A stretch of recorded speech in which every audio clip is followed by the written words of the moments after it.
this is a damn good little article we have going on. So hold on a second. If China invades Taiwan, Taipei plans to throw 1,000 tanks at the beachhead. If China invades Taiwan and succeeds in landing troops on the islands of the country's southwestern beaches, expect brutal tank battles to help decide the outcome. The Taiwanese army, on paper, possesses around 1,200 main battle tanks, 480 American-made M60A3s, plus 450 CM11s, and 250 CM12s. The CM11 pairs a modified M48 turret with an M60 chassis, and that's not the right machine gun. But I'm not really. I would assume that's like model chassis, like the model, like the chassis number, mobile chassis, or some of the sort. I'm not really familiar with the tanks and stuff, but anyways, so they got about 1,200 tanks, and they just broke it down. These are old. These tanks are old. The youngest, the M60s, date from the 1970s. Taipei recently bought 108 new M1s from the United States for $1.3 billion in order to begin replacing some of the oldest and weariest tanks. The first M1 isn't due to arrive until 2023. And once all 100 or so of the new tanks are in service, the Republic of China Army will still will possess 1,000 aged tanks. But their age might not matter. Taiwanese army doctrine calls for heavy armor to strike back against Chinese invasion troops land on Taiwan beaches. Those Chinese troops, the first waves especially, likely would be lightly armed. Any tank, no matter how generic, would pose a deadly threat to the unprotected Chinese infantry clinging to a narrow beachhead. For that reason, expect the Chinese People's Liberation Army to do its best to land its own armor with the early waves of invasion with an invasion force. The PLA needs tanks on the beaches in order to defend against Taiwan's own counter-attacking tanks. Tank operations actually would begin before Chinese troops touch dry land. Taiwanese Army and Marine units are likely to disperse their tanks to coastal hide sites prior to the invasion. Kind of like a bunker. They're just going to be, instead of like pillboxes and artillery boxes, like fortifications, and I use tanks because tanks are they're artillery. They have artillery cannons. I'm fairly certain that's a correct statement. Well, they could be considered guns. Anyways, so said Ian Easton, a Taiwan expert with the Project 2049 Institute in Virginia. Taipei's goal during this phase of Chinese attack is to preserve its forces in the face of potentially devastating bombardment by the PLA, rocket forces, ballistic missiles. The odds are good that many of Taiwan's tanks would survive. There is an almost limitless supply of potential hiding places along Taiwan's coast. Tunnels, caves, underbellies. Bridge underbelly, that's, in tunnels, if they're man-made tunnels, that's not healthy either.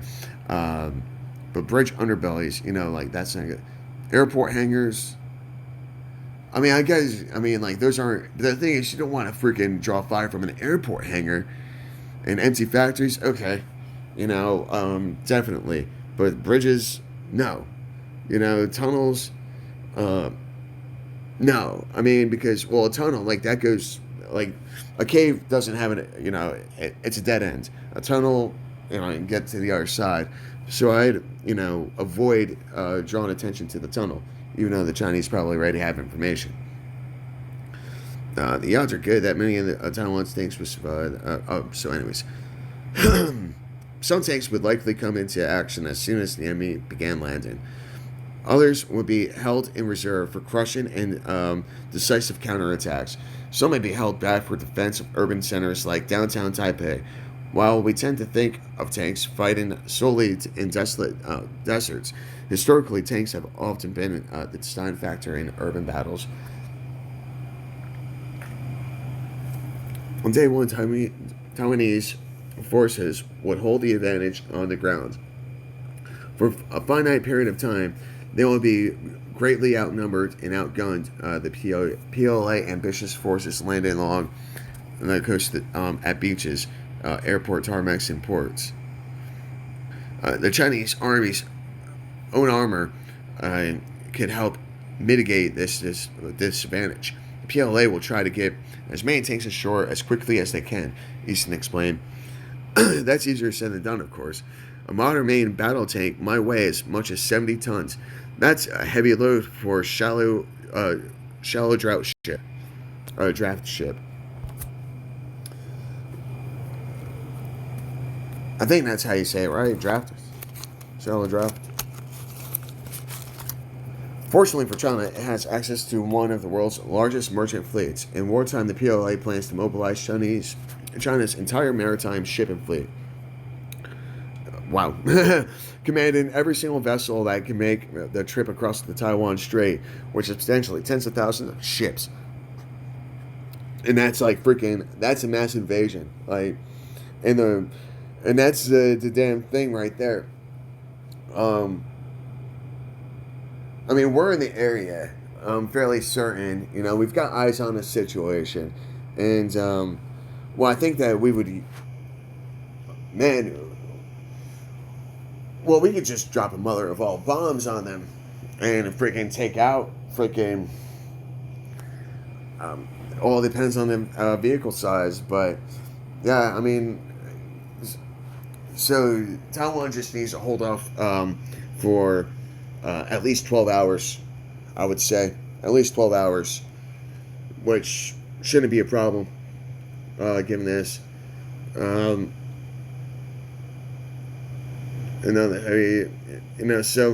oh, it's almost over, so, yeah, let's just continue reading. Many of those vessels will likely serve as decoys, expendable targets, soaking up Taiwan's mines, obstacles, and coastal fires. Coastal batteries, that's what I was trying. The tanks along the coastline, coastal batteries. This could be followed by a wave after wave of actual amphibious ships, including a considerable number of ostensibly civilian roll-on, roll-off ships. And ferries that can transport tanks.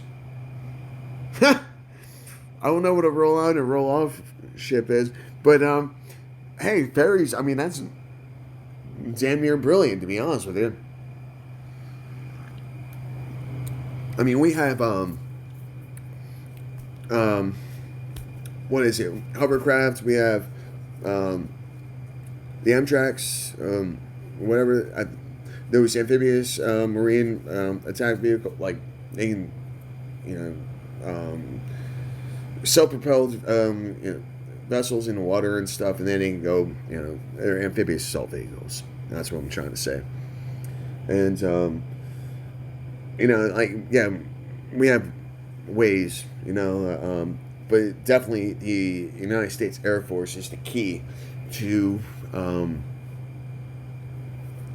any strategy. It's about setting up a landing strip and definitely helicopter pads. PLA land armor could be overmatched and devastated if the Taiwanese can keep enough of their main battle tanks dispersed and hidden until the critical moment arrives for them to launch, crush, and localize counterattacks, Easton said.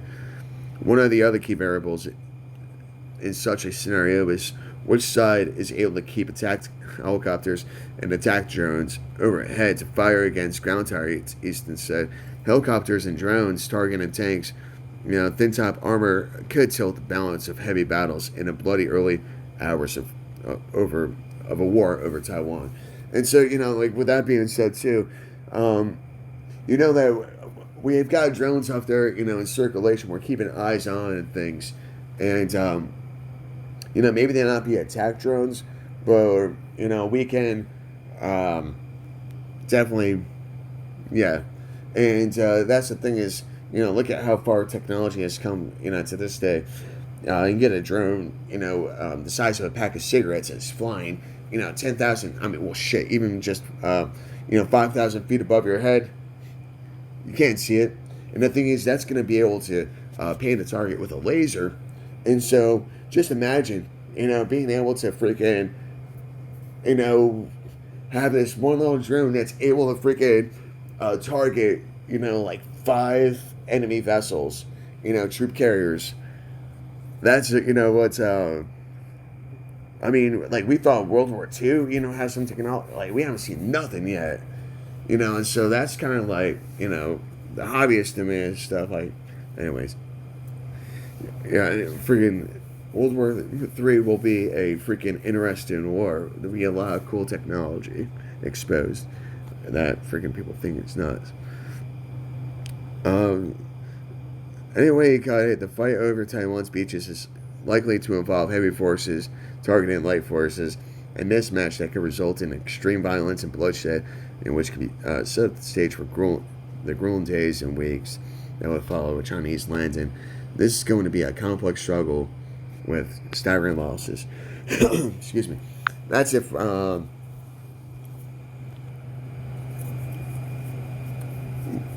United States needs to get serious about defending Taiwan from Chinese aggression. Here's how. So here's what could happen. So Biden would not intervene if China invaded Taiwan. That's Taiwanese news. Beijing Biden. Now you see where he gets his name from? Will he make clear cut commitments to defend Taiwan from China? Oh, that's on my birthday. Well, see, I actually, assumed that we would. All things considered, then, what the hell is the United Nations, all about? It's China in the United Nations. I don't think it is.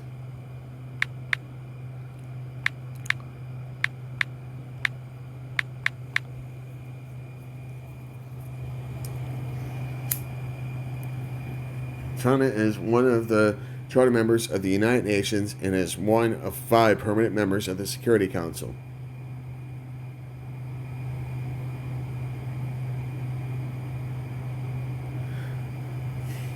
What the hell? Is Taiwan in it? Is I can't even spell that. Taiwan. Leave me alone. Oops.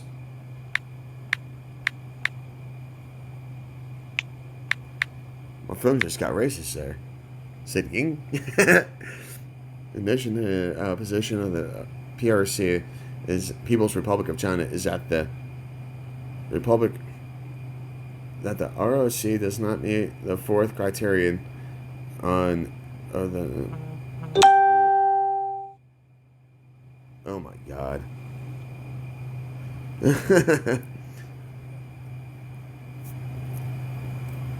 Anyways, trolls. Why is Taiwan not part of the UN?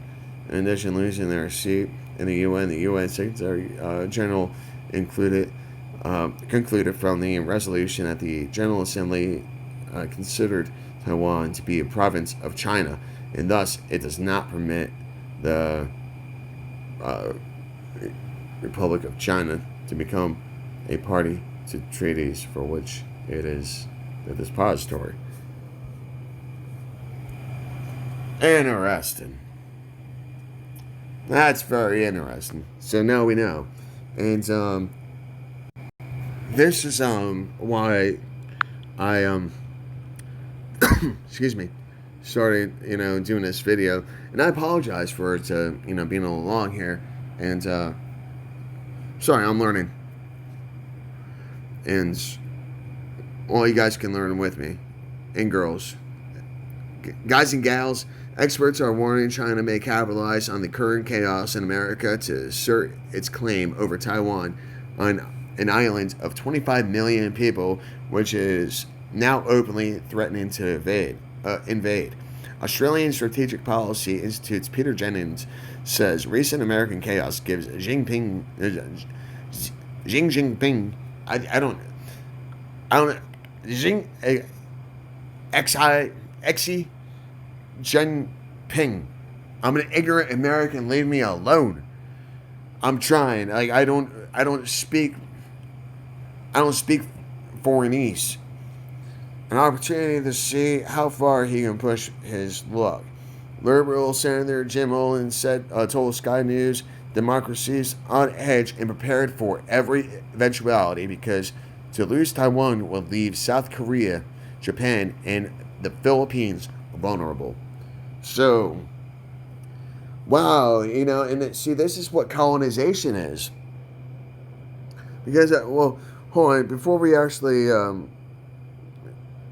China's hulking mainland is Taiwan, a time. So basically, bringing, it was part of, well, I'm not, the ROC was founded in 1912 in China. At the time, Taiwan was under Japanese colonial rule as a result of the 1895 Treaty of Shimonoseki by the King ceded Taiwan to Japan. The ROC government began exercising jurisdiction over Taiwan in 1945 after Japan surrendered at the end of World War II. So basically, Japan lost its hold on Taiwan. So, real quick, okay, so is Taiwan an ally of Japan?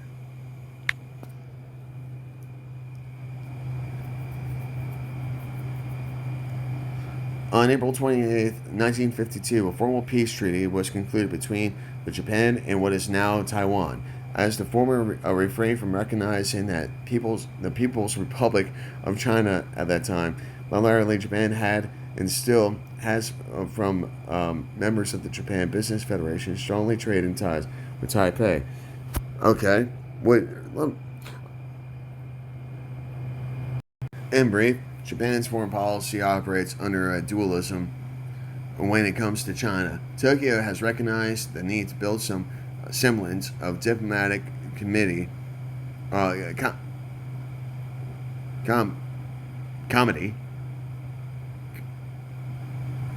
What the fuck? Anyways, while at the same time firmly opposing China's maritime advances, in official exchanges, more emphasis has been placed on mutual gains, especially economic ones, rather than on confrontational. Yet Tokyo has never softened its stance when it comes to the security disputes or geopolitical competition. As we noted in our last column, China's imposition of harsh new national security law in Hong Kong does not yet appear to have derailed Japan's dual-track approach. However, as China seeks to strangle the pro-democracy movement in the once semi-autonomous city, fears are rising that Taiwan will be next, targeting Beijing's belligerents. When was this? July 25th. So, okay. It doesn't look like anyone's going to step up to defend.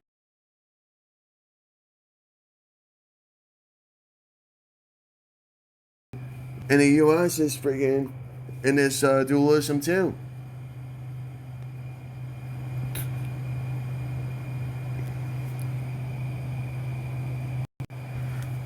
Would Trump defend Taiwan?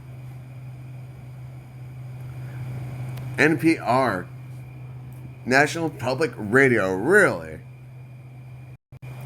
How Trump is winning hearts and minds in Taiwan, risking China's wrath. Two senior U.S. officials have visited Taiwan since August, one to discuss the pandemic and the other to attend a funeral. Health and Human Services Secretary Alex Azar and Undersecretary of State Keith Craich, were the highest-ranking U.S. officials to travel to Taiwan on business since 1979, when Washington cut relations with Taipei and recognized Beijing as the rightful government of China. And recognized Beijing as the rightful government of China. Okay. The visits upset the Chinese Communist Party leadership, and along with recent weapons sales to Taiwan and other measures, highlight a broader push by the Trump administration, to deepen ties with the self-governed democratic island at a time when U.S. relations with China are plummeting historic lows. In the latest move, the State Department on Wednesday approved plans to sell 1.8 billion of arms to Taiwan, and so that goes with the tanks and apparently some air-to-surface cruise missiles.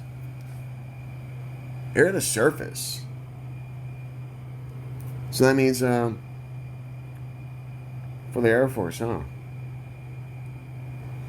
Whether or not Trump's warmer relations with Taiwan have in fact made it more secure or less is an open question, analysis says. A number of ways, sort of across the board, the United States is treating Taiwan as more normal diplomatic partner, says Michael Mazza, who follows China-Taiwan relations at the American Enterprise Institute. And see, this is how we get, this is how we start following, like getting to, it's not just sources, people, and I'm learning this too, and that's why I'm pointing this out, because, we're always learning, and Michael Mazza, maybe we should just start following that journalist. Just like, Project Veritas, O'Keefe, and whatnot. So, Beijing considers Taiwan part of China and has vowed to bring it back into the fold, by force if necessary. But remember when Russia took back Crimea? So, 6 years after illegal annexation. That's a whole different topic and stuff, but the invasion was good for Putin.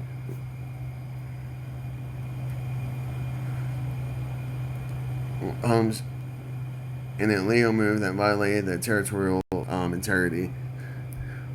Well, let's just see the importance of Crimea.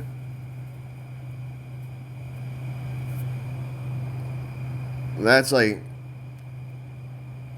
strategic. And then you got the Strait of Istanbul, and there's Georgia, and so basically, because Turkey, that's something else, but there's probably a canal, the Strait of Istanbul, and canal there, and so you're able to get to the Mediterranean, and then the North Atlantic Sea, and so you're in warm waters because Russia has a cold water navy.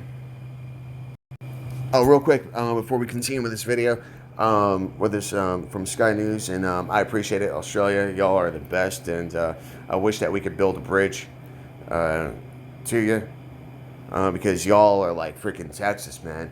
I mean, seriously, y'all Australians are some freaking beast, and especially your damn freaking sports and stuff. Like, I was watching some, man, y'all are just freaking awesome, and yeah. Freaking, I hope to visit y'all one day, but you're definitely like freaking the. It's like we have Texas, and you're like South Texas, or maybe you're like South Australia, we're North Australia. I don't know. You guys are upside down, so, but yeah, y'all are great. I'm sorry, I lost my train of thought. I got really happy. So. A stone's throw from China's hulking mainland is Taiwan, a tiny modern democracy. In 1949, nationalists fled here after losing control during the Civil War. Under the One China policy, the Chinese Communist Party has passed a law to reunite Taiwan with the broader country. It's never been governed by the Chinese Communist Party. But with Beijing openly practicing invading the island of 25 million people, defence experts are worried what could happen next at a time when America is perhaps worse placed to respond. I think this gives the Chinese Communist leader Xi Jinping an opportunity to see how far can he push his luck. And I would fully expect that we'll see some sort of crisis along the Taiwan Straits in the next few weeks, which is really all about China saying to Taiwan, hey, we are your longer-term ruler. The question we've got to keep asking ourselves, and which America is asking, is how far does China want to go?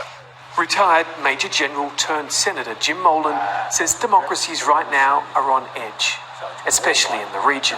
The American military machine will be prepared for every eventuality. Japan will be prepared for every eventuality.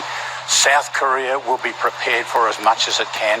Because to lose Taiwan would leave South Korea, Japan and the Philippines vulnerable. Jim Fennell was the former Director of Intelligence and Operations for the US Pacific Fleet. He warns Australia is also at risk. You're in a dogfight right now economically with the PRC. They're coming after Australia, trying to shut you down economically. And if they have this ability to be able to freely operate their naval forces outside in Taiwan and into the Philippine Sea, there's a real possibility within the scope of 25 years, China could, if they wanted to, isolate and blockade Australia, bringing into question the reliability of allies. If the United States doesn't come to Taiwan's defense, it's the end of the American alliance system in the Pacific. If America is called upon to act, it's likely Australia will be too. China would. States doesn't come to Taiwan's defense, it's the end of the American alliance system in the Pacific. If America is called upon to act... Wow, end of America alliance system in the Pacific. Wow. It's likely Australia will be too. China would be working on the assumption that one or more Australian submarines could potentially be in areas that they're interested in. Joe Biden hasn't even entered the White House, but there are already calls for our Prime Minister to fly to Washington to sound out the incoming president's intentions for the region, at a time our PM calls the most volatile since World War II. International affairs expert Michael Wesley is more optimistic. China is probably quite looking forward to a Biden administration. It would like to turn a page with the Biden administration. I think China would see the 4 years of the Trump presidency as being rather bruising. Others see the short term as a concern. Look across the world. Suppose Russia does something silly. Suppose Iran does something silly in the Middle East and America has to send forces there. What might China say? Well, this is a good opportunity, isn't it? Might they say? What might North Korea say? Well, we don't want to miss out on something, so we do X. 2021 could yet be a game of brinkmanship where nobody dare blink. Jonathan Lee, Sky News, Canberra. All right, so that's why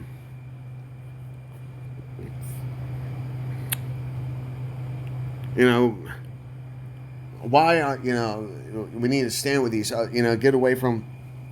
I mean, yes, America has its own problems, but Taiwan shouldn't be bullied, and we shouldn't allow that. And it's like, why is it okay for China to annex Taiwan, but Putin can't annex Crimea? Why is it like, so silence, I mean, that's the damn thing, is silence is, definitely, it speaks volumes. And the fact that the Trump administration actually sent officials there for the first time in, like 40, 50 years or whatever it is. That says something, that Trump actually did try.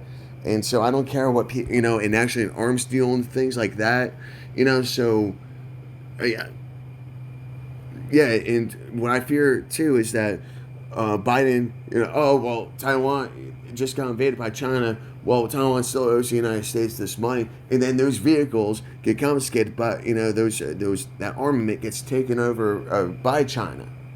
That's what's scary. because they'll reverse engineer it and then they'll, so anyways, take care, be safe, be kind, stay strong. Love you all, and sorry for this long video.